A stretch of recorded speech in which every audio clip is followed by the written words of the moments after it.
Matapos ang matagal na pananahimik at pagkawala ng kanyang karakter sa serye, kumpirmadong magbabalik si Joey Marquez bilang Mang Berting sa hit primetime action drama na FPJ's Batang Quiapo.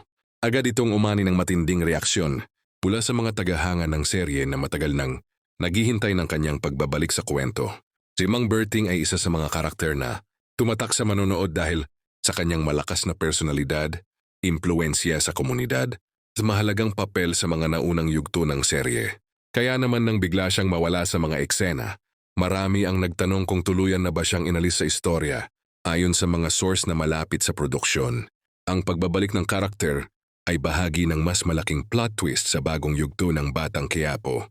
Hindi raw simpleng cameo ang pagbabalik ni Mang Berting, kundi isang mas mabigat at mas makapangyarihang papel na muling yayanig sa takbo ng kwento.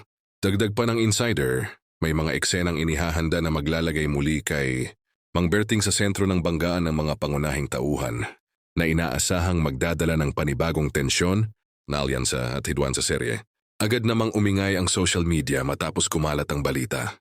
Maraming fans ang nagpahayag ng tuwa at excitement dahil para sa kanila, kulang ang Batang Quiapo kapag wala si Mang Berting.